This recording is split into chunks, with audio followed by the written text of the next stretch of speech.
ஒரு நாட்டில் ஒரு நல்ல அரசன் இருந்தான். அந்த நல்ல அரசன் நல்ல ராஜ்யத்தை ஆண்டுட்டு வந்தான். அவனுக்கு 4 மனைவிகள். அந்த 4 மனைவிகளில் 4ஆவது மனைவி பேரில் அவனுக்கு ரொம்ப அன்பு அதிகம் இருந்தது.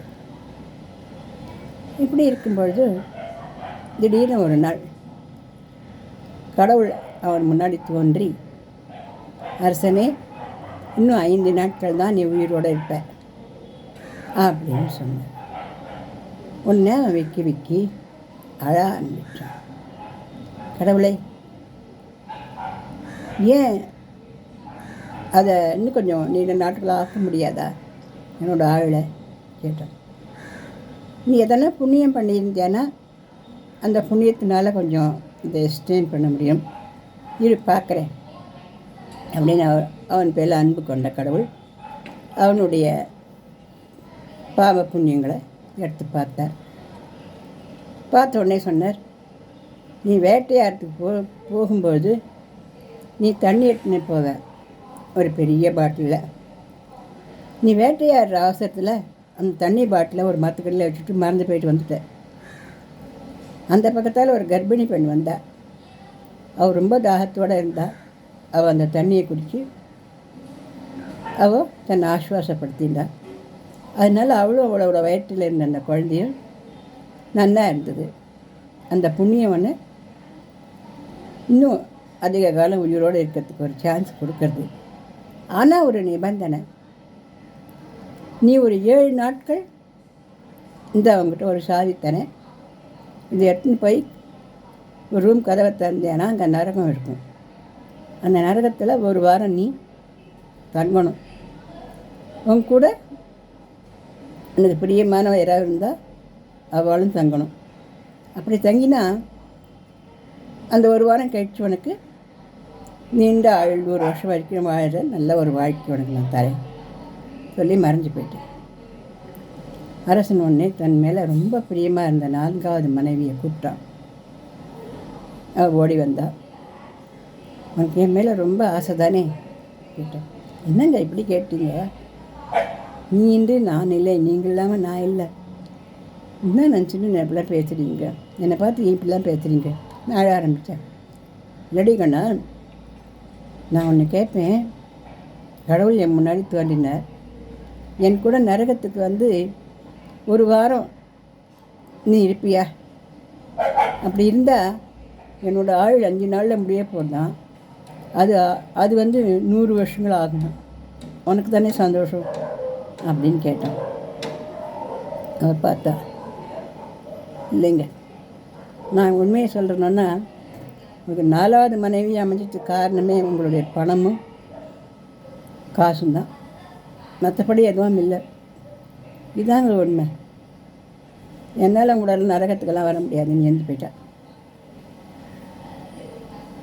அரசன் ஷாக் அடித்த மாதிரி வேதனைப்பட்டான். ஏன் இப்படி சொல்லிட்டு போயிட்டா?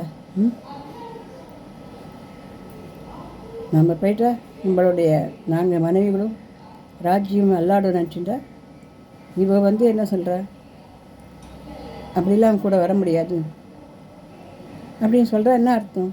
நீ போனால் போந்தானே அர்த்தம் அப்படின்னு கவலைப்பட்டான்.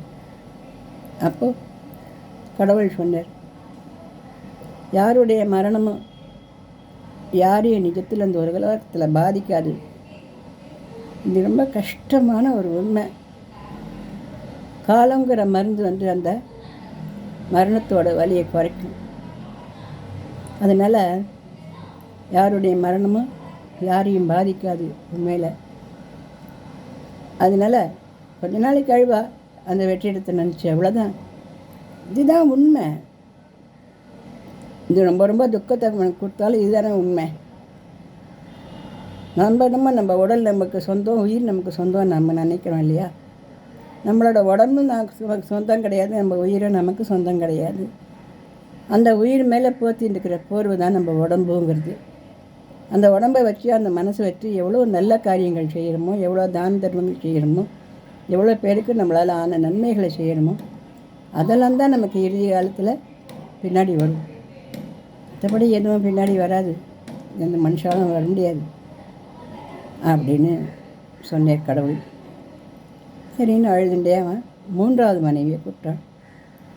அவள் வந்தா, நீ என் கூட நரகத்துக்கு ஒரு வாரம் வரியா? ஒரு வாரத்துக்கு வந்தால் போகிறேன், அப்போ நம்ம எல்லாம் சொர்க்கத்திலேயே இருக்கலாம், எனக்கு 100 வயசுக்கு மேலே இருக்கும் அப்படின்னு கேட்டான். முடியாதுங்க, நான் வரது சரியாக இருந்தாலும் என்னுடைய அம்மா அப்பாலாம் அது குத்துக்க மாட்டா, என்னோடய சுற்றுச்சூழலெல்லாம் அது குத்துக்காது, எனக்கும் அதிலெல்லாம் இஷ்டம் இல்லை அப்படி சொல்லிட்டேன்னு போயிட்டான். மனசு ரொம்ப கஷ்டமாயிடுது. 2வது மனைவியை கூப்பிட்டான். நீ வரையாம்மா என்னோட நரகத்துக்கு கேட்டான். முடியவே முடியாதுங்க, நல்லா இருக்குது, இங்கே சொர்க்கத்தில் இருந்தால் நான் இருப்பேன், நீங்கள் நரகத்தில் இருந்தால் நான் எப்படி அங்கே வந்து உட்காந்துருக்க முடியும்? அப்புறம் சொர்க்கத்துக்கு வரலன்னு என்ன நிச்சயம்? உங்கள் வார்த்தையிலே நம்பிக்கை கிடையாது. இப்போ கடவுள் வந்தாரான்னு சொன்னாராம், இதெல்லாம் என்னால் முடியாது ஏன்னு போயிட்டார். அப்புறம் இவர் நேசிக்கவே நேசிக்காத, அன்பே காட்டாத முதல் மனைவியை கூப்பிட்டான். நீ வரையா என் கூட? ஒரே ஒரு வாரம் தான். என்னங்க என்கிட்ட போய் கெஞ்சிருங்க, நான் உங்களுடையவா, உங்களுக்கு சொந்தமானவா, உங்கள் உயிரில் நான் பாதி, நான் நிச்சயமாக உங்களோட கூட வரேன் அப்படின்னு சொன்னான். அவனுக்கு ரொம்ப வேதனையாக இருந்தது. இவ்வளவு நல்லவக்கிட்டியா நம்ம அன்பே காட்டாமல் இருந்தோம், இவ்வளோ நல்லவளாக இருக்கா இவ அப்படின்னு நினச்சிட்டு, அம்மா நீ என் கூட வர வேண்டாண்டி செல்லமே, நீ என் கூட வர வேண்டாம், நான் உனக்கு கொடுத்ததே நரக வாழ்க்கை தான், அப்படி இருந்தும் நீ என் கூட நரகத்துக்கு வரேன்னு சொல்கிறியே, இந்த ஒரு வார்த்தையே எனக்கு நீ உன்னுடைய அன்பை காட்டுறது.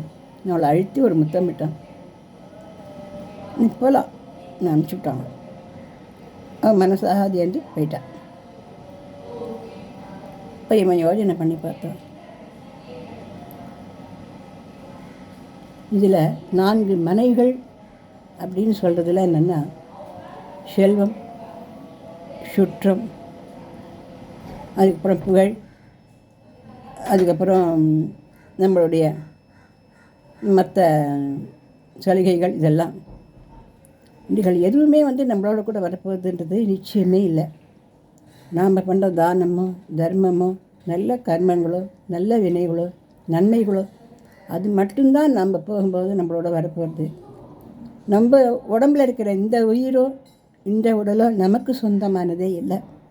இது பகவான் நமக்கு போட்டுக்கிற ஒரு பிச்சை.